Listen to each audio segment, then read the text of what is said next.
And we're live. Hey, everyone. Welcome to SVT time. It's Tuesday, another SVT time. This is episode 40. And to commemorate episode 40, man, I can't say how awesome and relieved and just how welcome we are to see our buddy Juan on here. Juan Alderete. Oh, very, very well said, Dino. Did Alderete is correct. Juan Alderete de la Peña, because de la Peña is my mom's maiden name. De la Nice. Peña, okay. Juan Alderete de la Peña. And my middle name is Peter, because my mom thought it would be smart to name me John, John, and Peter, who is the oldest in his apostles, because she's religious, I guess. Now, so what's funny, Juan, is when I first met you back in the Racer X days, you billed yourself as like literally John Alderete. Well, yeah, because when I met Paul Gilbert, I mean, it was just John back in the day. Right. But you know, when you play with in a band like Mars Volta, where everybody's Latino, Puerto Ricans or Chicanos like me, then they're gonna call you Juan no matter what. And I'm just gonna switch my name to Juan. But I haven't legally changed my name because that would be a pain, because I'd have to change my passport and my everything else. Yeah. So is your legal name John or Juan? John. I mean, but I mean, we're talking, dude. How long have I known you? 30 years. I've always probably. I've always known you as Juan. It was just from the Racer X days that everybody called you John. So yeah, right, exactly. You're Juan in my heart, brother. But John can play Scarified. Juan can't play Scarified anymore. Yeah, but I did communicate with Paul Gilbert, and Paul said it's all right. I can't play it either. I think the only one who can't play it is Scott Travis. He plays it in Judas Priest. Right. Oh man, that's too funny. So like Paul said, he can't even play it. So there you go. Right. It is very hard. It's very fast. You know, as we get older too, there's stuff that I knew I could play 20 years ago that I can't play today, just because the dexterity and the mobility in my hands. Yeah, you know? I mean, that's the thing about my bicycle accident. Unfortunately, my left hand has some numbness that I deal with, and my left leg is numb. My left side, my brain is just not telling my left side to come awake. It has nothing to do with the injury on my left side. It's all in the brain. So so my left hand, but I have this guy that I've written music I was listening to right before you guys called, was John Wayne. And John Wayne and I did this track together in my studio. And he goes, hey, man, don't worry about playing fast. He goes, you playing 3 notes is more musical than most guys. And I go, thank you so much. Man. He goes, this is your chance to reinvent yourself. Just reinvent yourself as something new. And so then whenever I play, I always think of John Wayne. Yeah. It's true, man. You know, say what you want to say in 2 or 3 notes versus. And then the other thing I've been focusing on is my other band, Halo Orbit, which is my shirt, Halo Orbit. Hold on. Can you see my back of my shirt? Yeah, man. Cool. Yeah. Halo Orbit. So Halo Orbit is my #1 band, and that is with my homie Mark Juliana, who's the drummer, who's out with St. Vincent right now. And then one of my best friends in the world is Sugar Yoshinoga, and she lives in Japan. She's in the band Buffalo Daughter.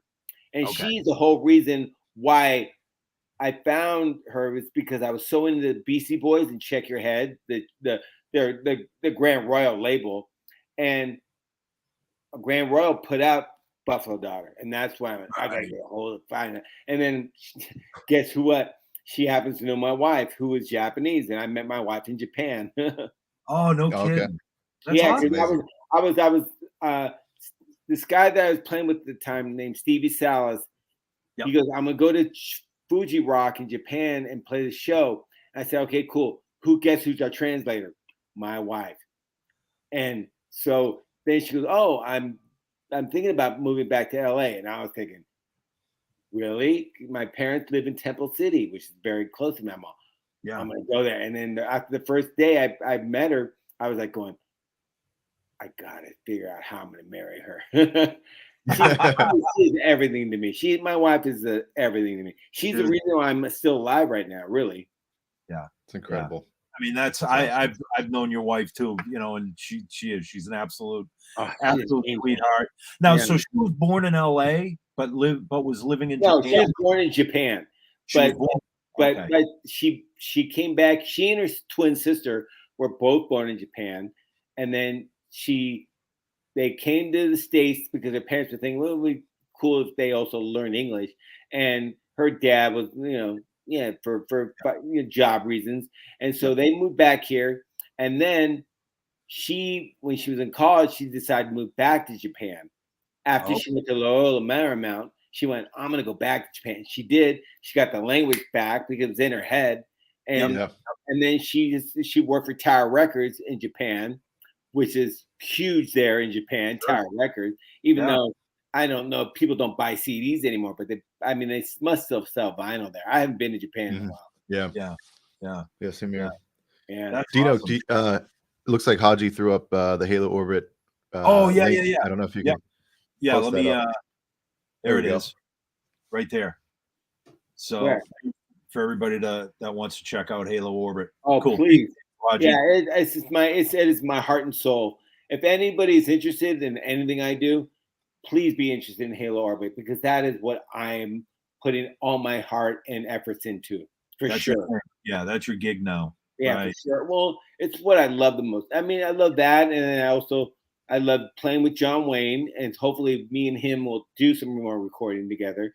And then we have done recording, but hopefully we'll do more, even more so, and then we'll put an LP together. And then the other thing I'm going to do is D'Anthony Parks, who played on the Mars Volta album. Okay. And he's one of my favorite drummers in the world.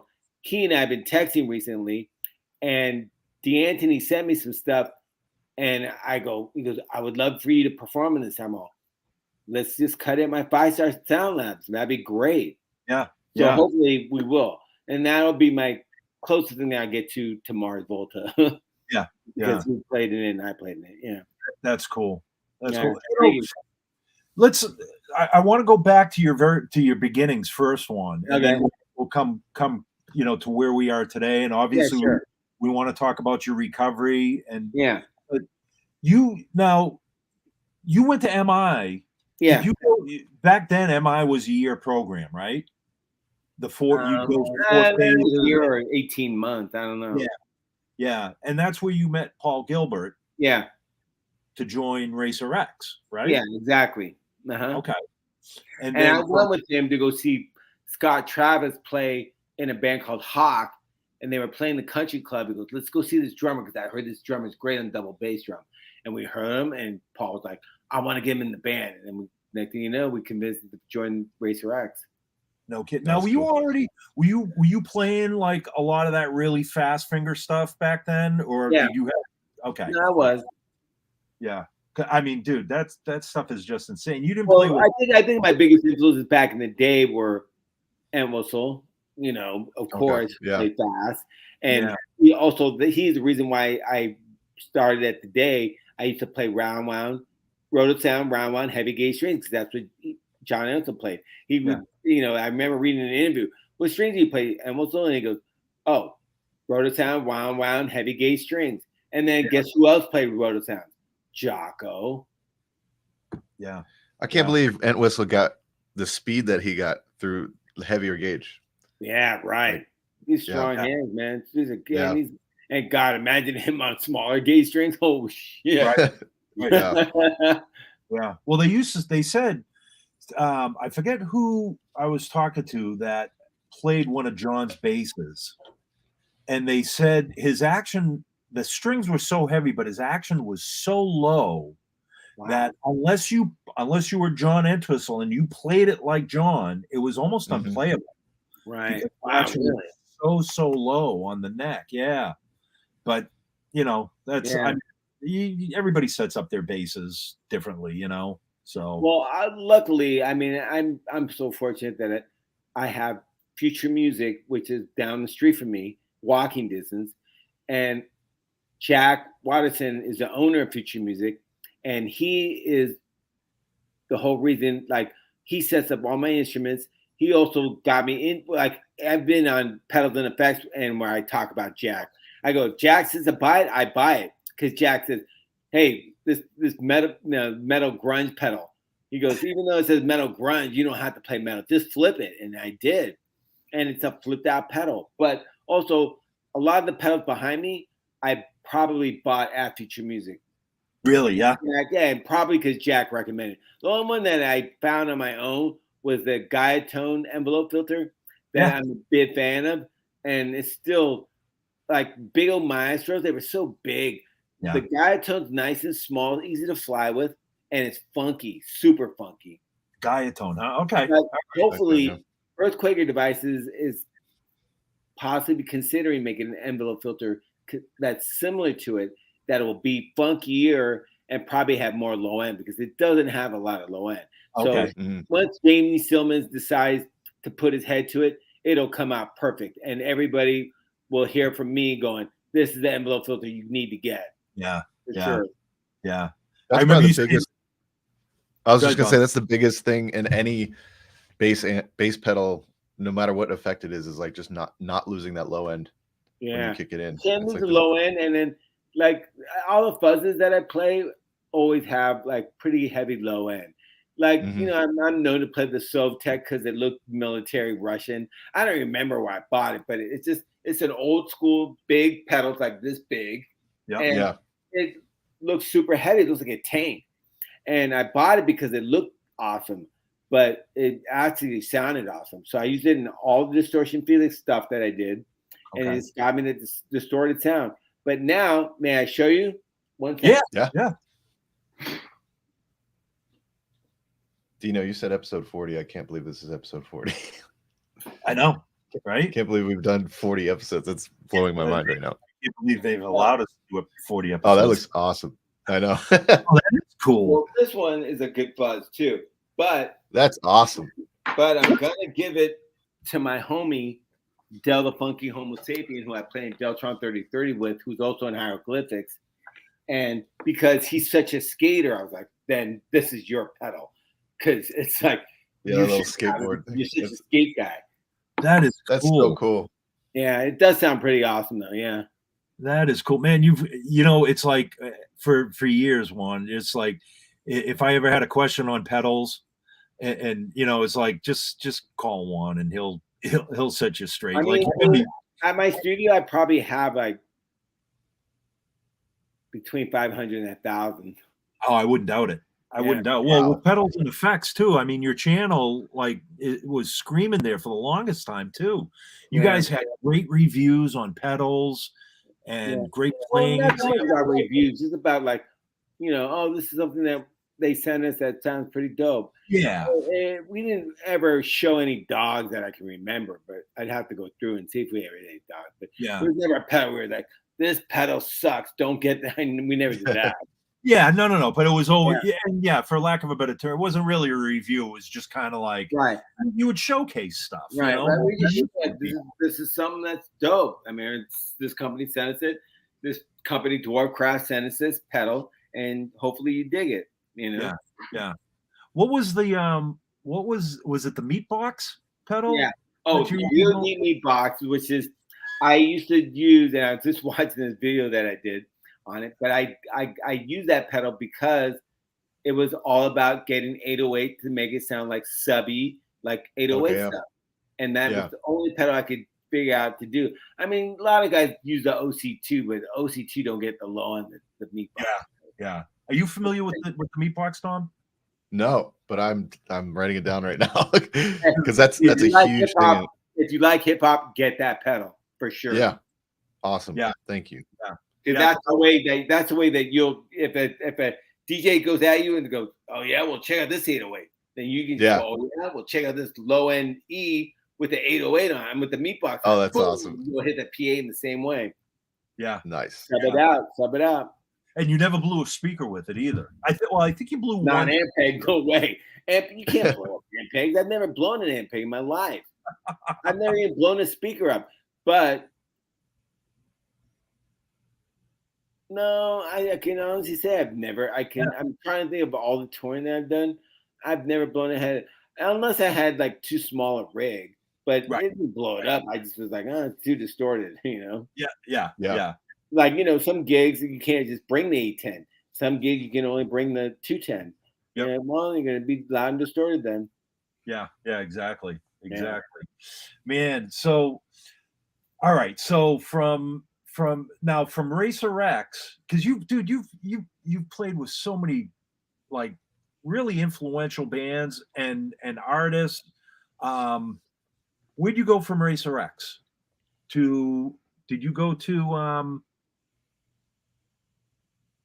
Well, Racer X, I think Mars Volta because and that's the thing. I think it's because I could play the crazy stuff that they were coming up with fast, and I could play it.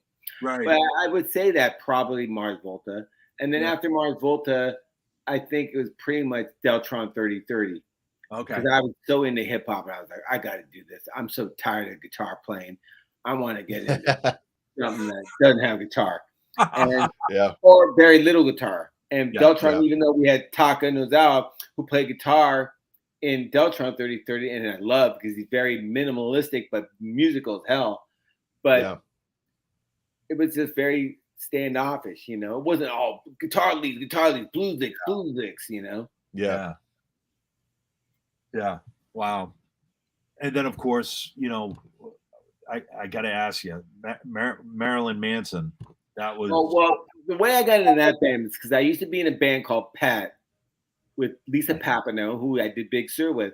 But in that band, Pat was a guitar player named Tyler Bates. He's a film scorer and he's awesome. He's one of my closest friends. I love Tyler. And I should say closest friends because I don't get to see him that often. But he works so much. And but Tyler's going, hey man, I'm thinking about doing something like I think I'm about doing Marilyn Manson or something. You want to play bass? And I'm like, yeah, I'll play bass. And I checked it out, and you know, it was like something like, you know, I got to see the world. And when I'd hit Paris, I make sure my wife went there. I go, here we are in Paris, baby, because we're in Paris, and we're gonna. I mean, the only place that I want to take her to, because she hasn't really fully experienced how much I love it, is Amsterdam, because Amsterdam is a biking city, and I love it. Yeah, that's right too. I'm a big biker still, even though I've got my traumatic brain injury from my bike wreck. I'm still a bike person. Of course, man. You know, I have my bike therapy tomorrow. Not tomorrow. They come on Friday, and I ride. He trains bike pros, but she also is a traumatic brain injury person. And so what they do is they just, you know, oh, we're gonna get you back in shape to ride. So I ride like, you know, 5 miles with them. And they, you know, they always make sure I wear my glasses because I'm always like, I just want to put sunglasses on. They go, no, keep these on because you gotta make sure your peripherals covered. Okay. Gotcha. And they're also helping me really to be able to drive again because I don't drive currently. I take lifts everywhere. Yeah. Do they take you when you're biking? Like do they take you on the same route for right now? Yeah, or they pick me up and then we have a bike path that we like. Yeah. Right on. Cool. So, man, there's so I know I'm jumping around here. No, I am too. And that's what we do. Like, you know, one, like I say this to all of our guests, to everybody that comes on. It's like you and I, like the only time we really ever get to talk is if we're talking on the phone or at trade shows. Wow. Right. And it's like, this is like, these are always like the conversations that we want to have when we're at trade shows, but we can never have because we're always getting pulled in a million different directions. So that's kind of why we're jumping around here as well. But I think the last time I saw you, man, was NAMM show. Well, yeah, I was going to say you came to the Ampeg booth and did some demos for us. And you had, was it a 74 P bass, fretless P bass? 74 or 78 P bass? Oh, my main fretless is the 70. It's a 70. Okay. The one with a badass bridge, which I just bought a badass bridge on eBay. And then guess what I found about a couple weeks ago at 5 Star? Another Stars guitar bridge. And Really? Stars Guitars became badass. Leo Kwan Okay. bought it. Okay. But they're brass and they're beautiful. And Yeah. that's why I had my main fretless. And I also just had Future Music make another bass for me into a fretless. And then my friend Nick said, will you stop making all your fretted into fretless? I'm like, yeah, I know. I love that though. That's like my favorite bridge of any bridge on a bass ever. The badass bridge. Oh man. So I have two right now. So I send a photo to my friend Max Kane. I go, Max, I found another one.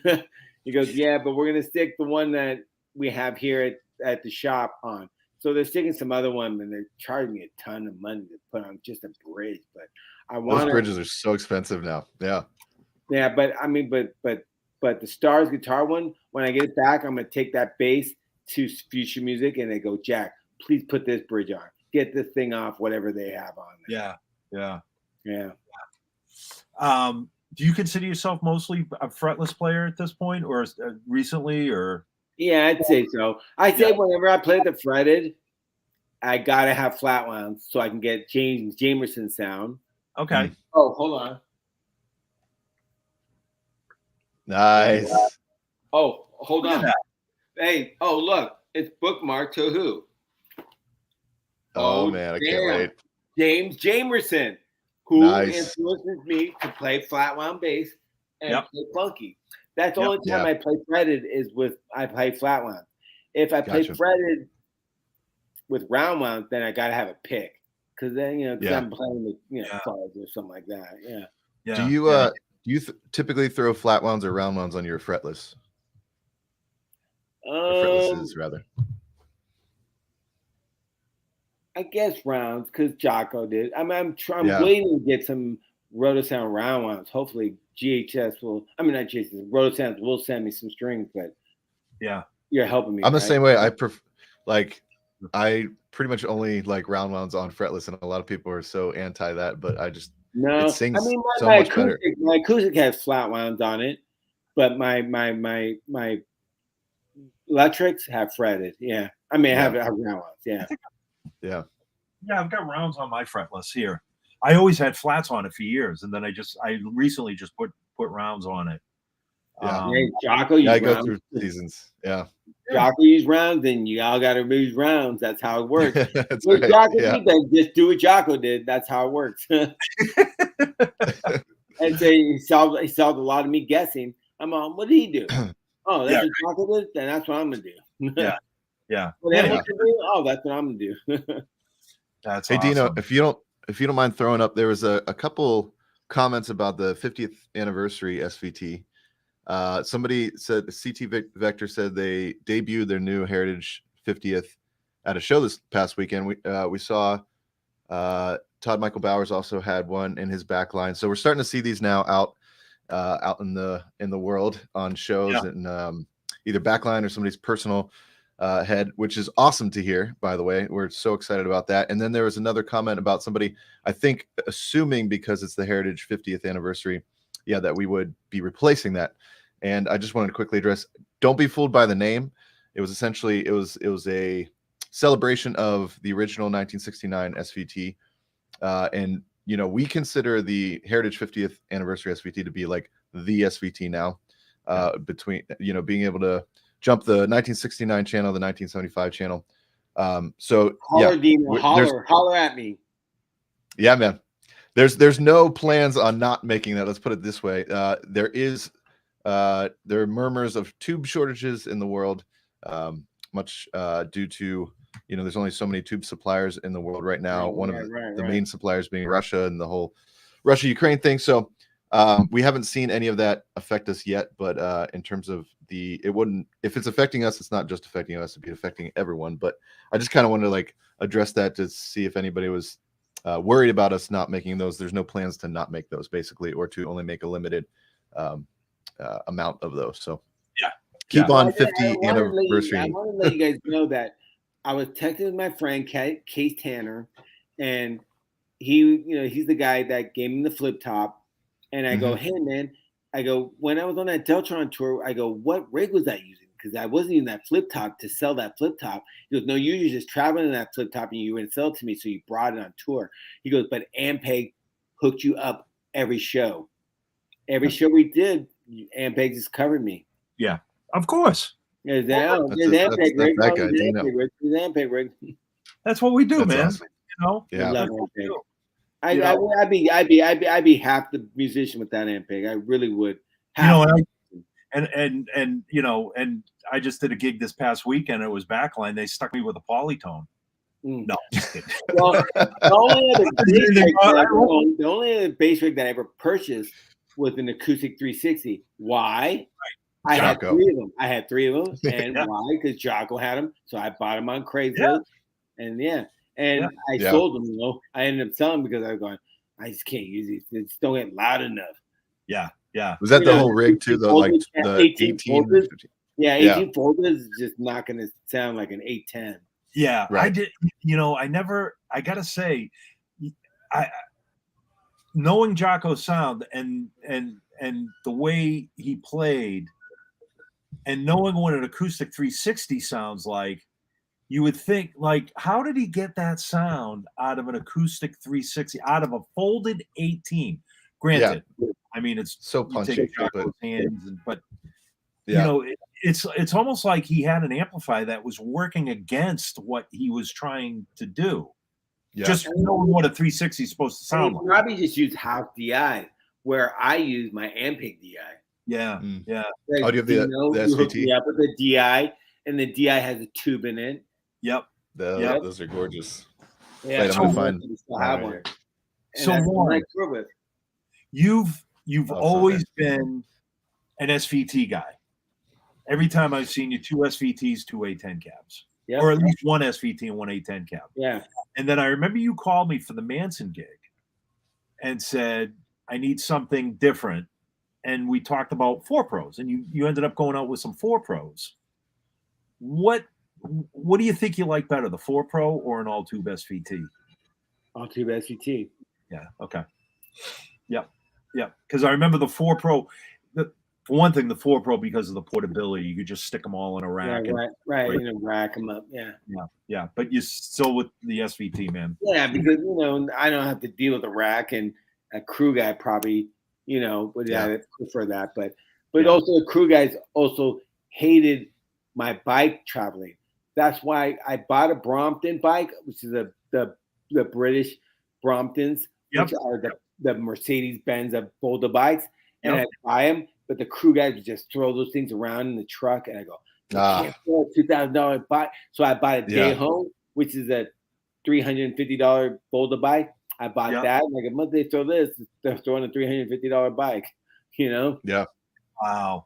That's gonna be a great way to see each city, like when you're touring. That's amazing. Milwaukee, I saw Milwaukee because I was on a Brompton. I saw Chicago because I was on a Brompton. Chicago, I drove all around Lake Erie. I was like, I'm just gonna go on a ride. I just cruise around the lake. That's awesome. Amazing. I remember you had done a video of you riding around New York at one point too. Yeah, New York. I mean, the other thing too, back in the day when I used to drink, it was cool because people don't like when I talk about this, but when you're a drinker, you drink and you wake up and you don't feel that great, and you also don't want to put on the weight. So I ride my bike. I'm gonna burn out that calories and then get rid of the hangover, and I sure enough would. The only crazy thing is that one time when I was on tour in England, I was on tour with Manson, and I went to St. John's, which is a very famous restaurant, and I went there and had champagne and oysters, and I was sitting there, parked my Brompton, and I went in and I'm like, man, I'm not gonna make sound check. He's gonna kill me. So I text Manson, I'm so sorry. I'm at St. John's, this great restaurant, and I'm having oyster and champagne. I'm sorry, but I'm miss sound. I'm going to be late for sound check, or I'm going to miss it. And he goes, awesome. Stay there. I'm going to come there and join you. Guess who showed up? Guess who showed up? And guess who got drunk with me? No kid. That's hilarious. Hilarious. He skipped sound check too. I think I threw my bass at him that show, and I still have that bass. Unfortunately, it's a Fender bass, but it's a The reason I know I still have it is because it's got cracks on the bottom of it. It also has a Raider sticker. I'm not a Raider fan anymore either because I don't like Las Vegas. So the Raiders can go to hell. And that bass I sell because that bass I toured all over the world with it. And it's got cracks that I threw it because I threw it in Manson. I remember that. That's too. amazing. Amazing. Yeah. Yeah. So you're no longer a Raiders fan. They abandoned you. So you're abandoning them. Okay. You leave California, you're out of here, man. I mean, because I was when I lived in the Bay Area, they were Oakland Raiders, and then they moved to LA when I was in LA. When I moved to LA, so and then guess who comes? The Raiders do. So I would go to LA Coliseum, see the Raiders for life. Yep. Everything about it was the Raiders, and then they moved to Vegas. And I'll see you. Yep. I hate Vegas. Have fun. Yep. Are you now Rams or Chargers or Chargers? 100% Chargers. Because I lived in San Diego when I was a kid, but also my friend Josh Klinghoffer got me a San Diego Chargers hat. And he goes, "This is your team." And I go, "Yeah, I rock that hat." And I always think of Josh. Oh, Chargers. Cool. Are you a Dodgers fan too? You got to be a Dodger. There's Dodger Stadium right down the street from me. I live on the 110, the first freeway in the United States. I was going to say. And you drive down I think it's 10 exits, Dodger Stadium. Yeah. Yep. Man. I love the Dodgers because the Dodgers are in first place right now. Yeah, let's not talk baseball right now. The San Francisco Giants are not doing well. Neither are the Red Sox. And it's Well, when it comes to the Red Sox, I'm an Oakland A's fan. Sorry. That's cool. No, that's all right. That's all right. It's funny. Hutch and I are always texting whenever the Sox are on. We're going back and forth. So, and I know you're good friends with Hutch. I have really good friends who are Red Sox fans. Tim LaFay. Yeah, absolutely. And Mark Giuliana, both from Boston guys, and they both like the Red Sox. Poor guys. Red Sox and the Patriots. Patriots. LaFave. You had no Brady. You have no team anymore. I don't know. Brady, no Brady, no Patriots. The way I see it. Well, that era is definitely gone. That era is definitely gone.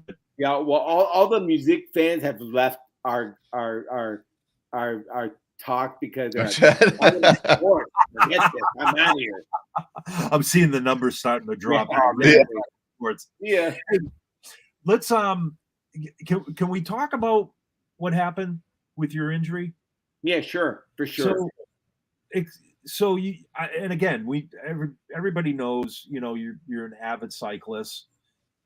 Reading the reports, you were all geared up. You had all the proper gear on. It wasn't like you were being careless. What happened? Well, I just recently had my bike at that time. I had my bike brakes worked on, and this company called Velo Hanger worked on the brakes, and they said, "Hey, man, watch out for the brakes." I must have not been used to them, and I hit the front brakes. They were just too jumpy. They caught me. Yeah. They're not disc brakes; they're old school brakes. And I went over the handlebars. And you high-sided. And I don't remember other than that, but some girl in the neighborhood saw me getting a wreck, and so she saw whatever happened to me. Wow. I don't know if I was avoiding a squirrel. I don't know if I was avoiding a pothole. I have no idea. Yep. And then, of course, we all know what happened after that. Traumatic brain injury. Yeah. Yep. So, obviously, and I know we had talked about this too, as far as your rehab and you've, in fact, I'll try and post some of the people's comments here, but people are like, "Man, it's so great to see Juan's doing so well, and it's amazing." Well, thank you very much. And my heart goes out to anybody who has any interest in me, and know that if you are in a problematic situation, you can get through it. Because the one thing I was always told by any of the doctors or therapists, they love the fact that I played an instrument because that's going to help my brain get healthy again. And so I rely on it. Because that's the one thing I did not forget. I did not forget how to play bass. Yeah. I knew how to play bass. Thank God. That's awesome. Yep. So that actually helped in your recovery using your facilities. Yeah. Using your hands. Yeah. And my brain, my memory came back from bass playing, it came back. The one thing that I need to work on is that I need to work on going through all the songs from beginning to end. Yeah. and I'm pretty good at it, but like Big Sur, it's easy. But I think with Deltron 3030, I want to play with I'll look at YouTube and I'll press play and I'll play from the beginning of the set all the way to the end set. Okay. Oh, that's cool. Yeah. Yep. Now, are you still going to therapy or yeah, rehab? for sure. My wife and I have something I think on Friday, where she has to take me for some traumatic brain injury. I can't remember. That's the problem. See, I can't always remember things, but I know that we're doing that on Friday. And then I'm in acupuncture. He was here yesterday, and he's going to be here on Thursday. And it's what acupuncture does. So he sticks all these needles all over me, and he'll go, I want to see if you can activate what's going on in my left hand or my left side. And so I have photos of acupuncture needles on my head and stuff. Yeah, no way. Don't post those. I'm all right. Wow. Yeah. It is helping a little. I'm a believer. Those secrets, I mean, they're not secrets. I mean, it's just some kind of thinking that was on point. Yeah. Here's what he told me, though. I don't always remember things correctly. I go, didn't acupuncture have a commercial saying ancient Chinese secret? He goes, no. I guess it's a food thing. It's like a food thing. Ancient Chinese secret. But I just remember it from some commercial. No, that was a laundry detergent commercial. Oh, ancient Chinese secret. That was an old laundry ancient Chinese secret. Yep. Yeah, the guy was going into the laundromat and he'd ask, How do you get my clothes so clean? And the lady would say, it's an ancient Chinese secret. And then he'd leave and she'd pull out like a bottle of Tide or Cheer. Oh, yeah. That they were using. And we got a little modernized. Wow. Yeah. So, man, it's great to see you. Like I said, everybody's commenting in here, and you can see the comments. I haven't seen any comments. If you look, is there any question that you want to answer? I mean, I thought we were going to see somebody on the screen. Well, so if you look to the right of the window, you'll see a blue. It looks like a you're in the show. It says everyone can hear you. Just below that, you should, like on the far right of your screen, you should see comments, banners. No, I don't. You don't see it? No. Huh. I don't know how to show it. I know. My icon's over here, and it's something with everyone in the studio. So let me see. I'll try opposite side of your screen. It might be on the opposite side of that one. And then there's like a private chat and a comment. There's a photo of me, a video of me, and then it says you're in the show. That's the private chat that you just commented on one. All right. So if you go up, you should. That only goes to you. Yeah, it only goes to to you. See.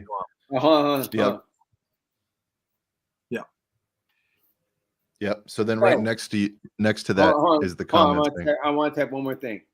All right. And yeah, if anybody that's watching, please, if you have questions for Juan, by all means, type them in the comments and we'll post them up there. But thank you for everybody's all your well wishes on Juan. What's that say? Yeah, Nordstrand rules. Nordstrand rule. Yeah, so that's still Nordstrand does rule. It does. All my bases pretty much have Nordy pickups in them at this point. Yeah, he makes. So he also did that for me. Not only does he make the greatest bass in the world for me, but he also I had this bass that Warwick gave me back in the day when I was a Warwick guy, and it was a Jonas Hellborg acoustic fretless. Yep. And he put his own pickup in it, which makes it sound worthy. But I wrote Jonas Hellborg an email, and I told him what I was doing. He goes, I designed all that. Will you please send the pickup and the preamp to me? So I asked Kerry, can you send it to Jonas Hellborg? He goes, yeah. So he sent it to Jonas. And then now the bass is worthy because now it's not like 15 wounds or some crazy thing that Jonas is on. Yeah. And it's like a decent pickup that can not feed back at everything you do. Yeah. Yeah. So you have Terry's pickup in the Jonas base now. Yes. Cool. Because it's like I think Warwick at the time was charging like $4 or $5 grand for them. For the bases, yeah. Oh Yeah. yeah. And they're heavy as heck too. Well, his are, but the one I have is hollow.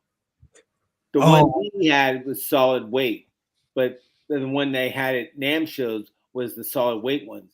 But the ones that they sold were hollow, but not hollow like super hollow. Yeah. Like They were routed out somewhat, so they weren't a ton. Yeah, but Jonas's was still heavy though. It's still heavy, but it doesn't weigh as much as his. We got a cool question. A few cool questions here. One, what is Juan's favorite SVT EQ settings? That's what I want to know too. Well, if I can't say without looking at one, but if I had to go to one right now, I would probably just crank the bass all the way up, put all the switches for the low end all the way up. I put the mids probably at like 2 o'clock. I'd probably put the treble somewhere. I would try to find the treble where I would want it. If it was round wound, I'd probably put it around 11. If it was flat wound, I'd probably put it like around 2. Okay. But that's just me guessing. But I don't. Yeah. I don't have to memorize. It all depends on the head and too. And the tubes. Yeah, the tubes have affected. Yeah, and any of the pedal that I use would affect it. Yeah. Speaking of pedals, this is another good one. What 2 pedals can you not live without? That's an awesome question. It's a great question. That is a tough one. Out of the 500 to 1,000 that you said you have. Well, there's this company in Oakland. I'm actually in the clear because I'm kind of spotted on right now. But they're in Oakland and they make fuzzes. And I'm going to look at my Instagram and see what they're called again. Because I want to make sure you guys know the name. But their fuzz is the best fuzz that I can use. That I have. I think they're called Land Devices. Yeah. Land Devices. Okay. And they make the best fuzz. And then probably a really good vibrato pedal. I think I have one in my box behind me. If you guys don't mind me waiting, I can pull it out and see what the vibrato is. Yeah, that'd be cool. All right, cool. Hold on. Yeah. I usually use the Boss BB2, but not anymore. No, that's cool. And we also have another question here. Hold on a second. Yeah. Yeah, we got a lot of good ones that came in. Yeah. I now see why you hit up Juan about pedals all the time. I'm going to do the same thing. Dude, honest to gosh, it's like he is like him. All right, here you guys, check this out. Oh, that looks really cool. Lift it up a little bit. Right there. Yeah. Okay. That's the fuzz made in the world right now. Land Devices. This thing is awesome. And then this is also my favorite to get gnarly on, and I'm going to do something with them coming up. It's the red pen particle, and the raster is the other pedal that I'm working on, and then I'm working with. And then here is the best envelope filter made for travel and things like that. Interesting. Okay. But hopefully Earthquaker will make a better one. I'm sure they will, because it doesn't have enough. You don't have enough low end, and I wish you weren't as noisy as you were. Yeah. It's a little bit noisy. Man. All right. Thank you. That's awesome. You know what's really great about this thing is that you guys aren't asking me to play, because I would be so stressed out right now. You guys I want to play a little. Oh shit. Well, not only that, we found with like any live stream, anything, no matter how streamlined and dialed in it is, there's always the element of like latency and technology not working. And it's just it's not worth anyone's, like, everybody knows how amazing all you guys are playing wise. It's like there's no need to. I want to check out one thing. So I want you guys to tell me what you think it sounds like, all right?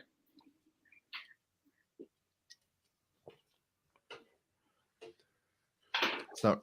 Yeah, it's just not worth risking anything on playing. That thing looks amazing though. So this is my Wow. landscape acoustic. Ooh. This is where I did all the big acoustic That stuff is with. gorgeous. And I played with John Wayne. I played on the John Wayne track, the one track that John Wayne and I did together called Wonka. I played fretless, and this is what it sounds like.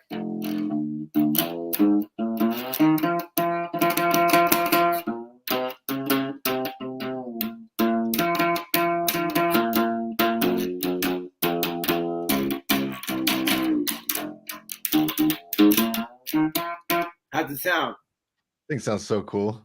Yeah, I love this bass. I mean, this bass is so musical to me. Wow. It sounds, it's like got a voice to it. I start getting nervous, so I'm like, nervousness is not good. Hey, check this out. You've got Davey Rimmer, who's playing with Uriah Heep. He's also an Ampeg artist. He's asking you, what gear did you use to record the Scream album? Do you remember? I think it was my Squire that I used on Racer X Scarified. It's made in Japan, Fender Squire. That's when Fender was getting stuff made in Japan. And the quality was better than anything in US. And so I played that bass. And then the Scream stuff I used then, I'm sure I used the Boss CS2 compressor. Okay.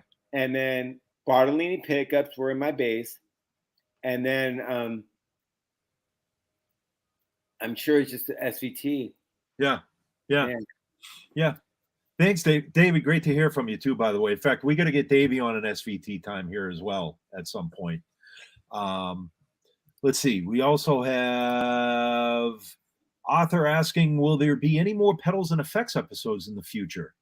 Well, you think Nick will be doing something? But I mean, I think what I'm trying to do is I'm if I go back into my pedal box behind me, you guys will see it's all simple pedals. So I'm filming myself in my studio, and I sent one recently to my wife. It's just me doing like something simple like this. So I'm going, oh, it's just an envelope filter. It's just 2 knobs. I can deal with this, so I don't have to say a lot about it. But imagine if if you look back, if I open up my box back there, I got a delay pedal that's 2 knobs, or I got a fuzz that's 1 knob. That way, I was thinking about maybe I could also do the tentacle, which is earthquaker devices. No pedal. I mean, there's no knobs. It's just a foot switch and an LED. Oh, that's awesome. And I would the shit about it. It just bumps your, gives you bass a nice little overdrive. Really crank that SVT, making it sound dirty. Yeah. Tentacle. Yeah. Interesting. Cool. Tentacle. All right. Come on. Look at the land devices.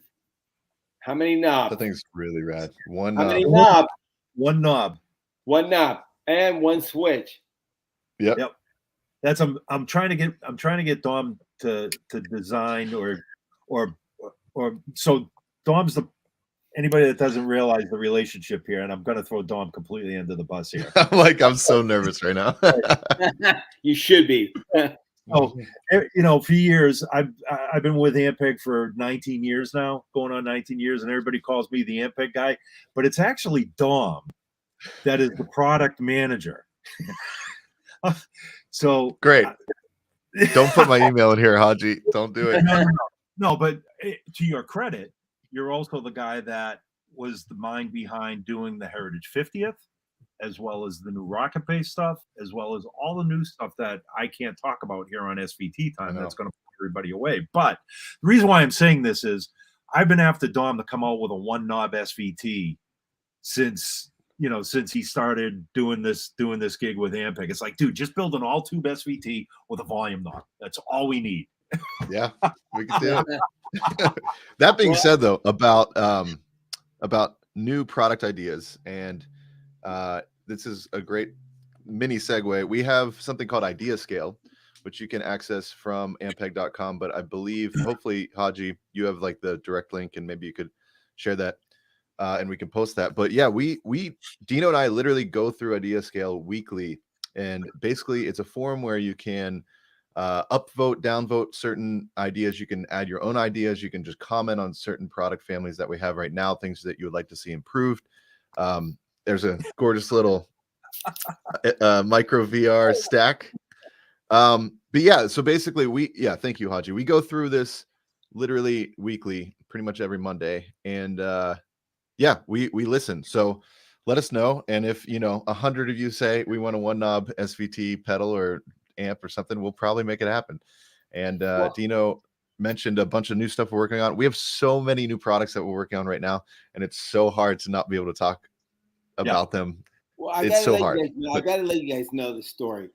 So at home, I had this crummy little thing that I had from my studio.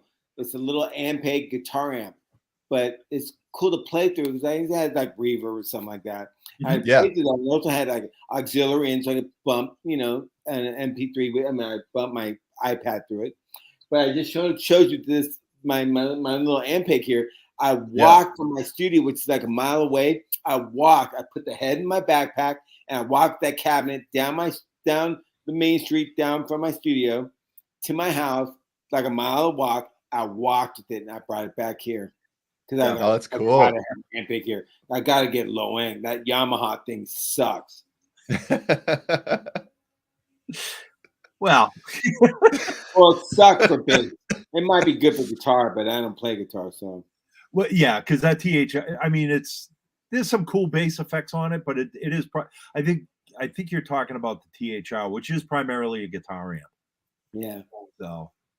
And it's like this big, right? It's like a. Yeah, I mean, it's a little bit bigger than that, but yeah, it's just like I think it's got like 2 little 3-inch speakers, something like that. Yeah. So, man.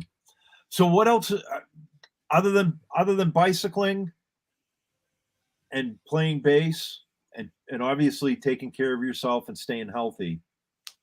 What else are you doing? I know that's a lot. Like, that is a lot. My main intent, I really want to drive again. Yeah. And I think number one is making sure that my eyesight because like I said, it's like I have a delay pedal in my brain that to my left side of my left eye. Just so you can see perfectly.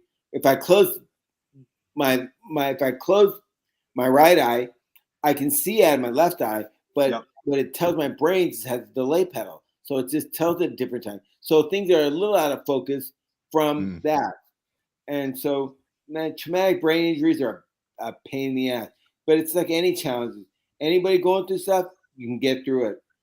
You get through it. And I'm sure you where you are now from like months ago. I mean, that's such huge progress. And like I'm just imagining, months from now, it's like, man, your attitude, it's like it's gonna carry you through. That's amazing. Yeah, I appreciate it. It will carry me through. I appreciate you saying that. But yeah, it will carry me through. And anybody out there watching, please know that you can get through any challenges that you're through if you're determined to commit to music and being musical. If that's your number one energy in life, you'll get through it. I know you can do it. And you have me to turn to. I'll always come through for you. Man. Yeah. That's awesome, man. We got another cool little story from Davey Rimmer that I think he saw at one play in London years ago in a club, and he said he helped you carry out your gear after the show, if you remember, and then you also signed some CDs for him. I wish I remembered. Yeah. That's what happens with traumatic brain injuries. It just erases your memory. But if I did that, that's probably because you're a nice person, and that's how it works. And my wife did say that. One thing about my injury, she's like, I was always surprised on how many people would say, he was so nice to me at some show. And it's like, I try to primarily be cool. I was just texting right now before I got on this thing with my friend Leonardo.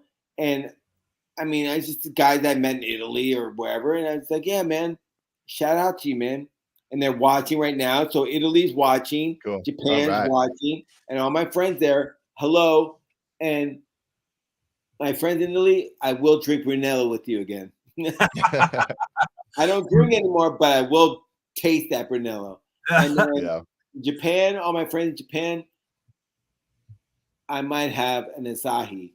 But they have my favorite beer is Asahi non-alcohol. They have an NA Asahi. It's actually pricier. It's more expensive than regular sake. No Okay. way. But All the right. salarymen, they like it because when they don't want to get faded, they just drink Yeah. NA beer, you know? Yeah. But it's Yeah. the best tasting NA beer. And then also they have NA sake, which my wife bought me. And I was at sushi a few nights ago with my friend Dan the Automator. And guess what I ordered? Because he was drinking sake. I ordered NA sake. Nice. And they're like, wow, your wife dropped this out to us. Well, I'm going to drink it. But no, that's it's every time I've hung out with you at NAMM shows, at I don't know how to describe it, but you are probably one of the most accessible guys I know. And And I mean that to anybody watching. I'm accessible to you. Just reach out to me, and I will do my best to get back to you. what I mean by that, like even like you, everybody that comes up to you at the NAMM show, you always take the time to talk to them, to respect their time, to sign stuff for them, give them advice. Like it's just that's why you are the way you are. That's the person you are, and yeah, I can't say enough about you, man. It's just, and it's been 2 years since I've seen your face too. So I know, it's weird that the way we're seeing is through the computer screen. Yeah. I know it. I know. Dino, I haven't seen you. You're always welcome out here, forever, and too. you're always welcome to my 5-star sound labs. Always. Dude, and as soon as I can get back out there, it's been over 2 years since I've been in LA Wow. because of the pandemic and just Right. So, I mean, NAMM show I heard was a mess this year. oh well, yeah, it was. Breaker didn't go. I mean, you guys didn't go, right? Neither of Ampeg- us can make it. Yeah. Yeah, neither one of us went. But Ampeg, Ampeg had something up there. Yeah. well, we were there in the Yamaha booth. So Okay. Yamaha had technically Ampeg as a brand wasn't there as a brand. Yamaha was there and they had Ampeg amps in their booth. So that's kind of the capacity that we're at. Well, I'm But sorry for saying some negative stuff about Yamaha. No worries. We won't tell them. We won't tell Yeah, them. we will. We got Earthquaker Devices JP says good to see you, Juan. Yep. Oh, Just yo, Yep. There you go. JP, what's up, homie? Oh man. And of course Todd Bowers, he's another Ampeg guy. Todd's a great guy too, man. He just actually did a post a couple of days ago. He was out using the Heritage 50th as well. So good to see he's getting a hold of the 50th too.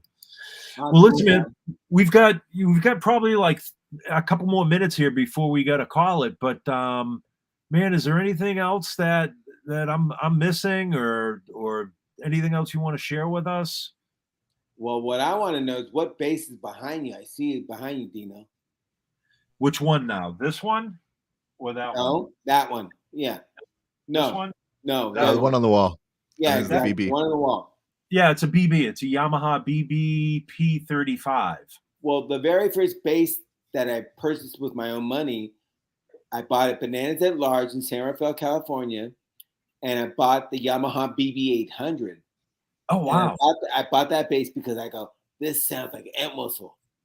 And Really? so I remember, I think the first song I played on was My Generation, either that or Black Magic Woman. And, Yep. And I love that bass, and I played it forever. And then Paul Gilbert goes, black's not cool. Let's paint it. So we painted. He and I painted that thing pink. Oh, Nice. Fluorescent pink, yeah. Or no, fluorescent green. I can't remember. Paul remembers. that was the style back then, though. Yeah. It's all Dayglow. It's all about Dayglow back in the day. Exactly. Yeah, that's Forgive me, I'm wearing gym shorts, but I was like, yes, I knew it. Hey, I'm just working out, impressed you're baby. Working out. Impressed you're wearing pants, Dino. That's all. so yeah, it's I don't know. It's probably about 3 or 4 years old. I got it when Yamaha bought Ampeg. It's just it's a I'm still waiting on Japanese mine, but it's okay. I mean, it does look like my BB 800. except I didn't have a J pickup in it. I just had a P pickup. Yeah. Yeah. Yeah. I'll tell you, at the time I was looking for a passive 5-string P bass. And that's what this is, man. It's passive P. 5-string, wow. Yeah. The only 5-string I own is a Nordstrom, and Carrie gave me this. Or no, he didn't give me it, but I think it's like the very first, one of the first basses I ever purchased from a store that was his company, but Okay. it's his 5-string, and I'm going to play that with Deltron if we ever do shows again because I want that B to get the low end. Yeah, Kerry makes some serious instruments when he does. Like he builds them in small batches here and there, except for the cat bass, which you have one of the first cat basses of his, don't you? This bass, can you see it? Yeah. Yep. I mean, that's my number one. I play the fretted is at the studio, but the fretless is it smokes my Fender that I played all the Big Sur on. I mean, Really? I won't sell it because I gave it to Lisa Papino, so I won't sell it. So it's her bass. But if it wasn't, Jocko sold his bass at Doom. I'm like, well, I'm not a crackhead, but if I ever did really need money, I'd sell that fretless. Really? Oh man. I'm gonna close at that. Good way to close it. Good way to Right. shut it down. Shut it down. Shut it down. Shut it down. Hey, listen, everyone. Last what was it? Last SVT time was with Steve Cook. Gosh, I forget. We went like almost like way overtime. So we've been kind of getting the word that we got to cut these a little bit to an hour because that's what they're originally scheduled for, anyways. But one, we are definitely we're gonna have you back on, and we're gonna talk about more. I'll do it anytime you guys ask me. I'll do it. I'm down to do it. Thank you, brother. Both of you were very gentlemen to me, very nice. And you guys lifted my spirits. And I feel like when we hang up and when we get done with this, I'm gonna play a little bass, but then I'm gonna grub a little lunch and I'm gonna go for a little walk. Do it up. Awesome. Do it up. Do it up. Mi hermano. Hey, I love all you watching. Anybody who hung out and stuck through this, I love you. There you go. There you go, guys. And thank you for watching. Haji, thanks for being in the background, answering all those questions and everything too, man. And thank you to Erin, our producer, who's actually, she took the night off on us, but no, she set this all up for us. So. Yeah, she sure did. She emailed me. I think she emailed me today. Yep. Yeah, she sent the email earlier today. So, all right, guys, thank you so much. Thank you, Al. Thank you, Juan. Thank you. We'll be back in 2 weeks with another episode. I think Barry Pointer is coming on next 2 weeks. All right, see you guys. All right, guys, thank you. See you, everyone.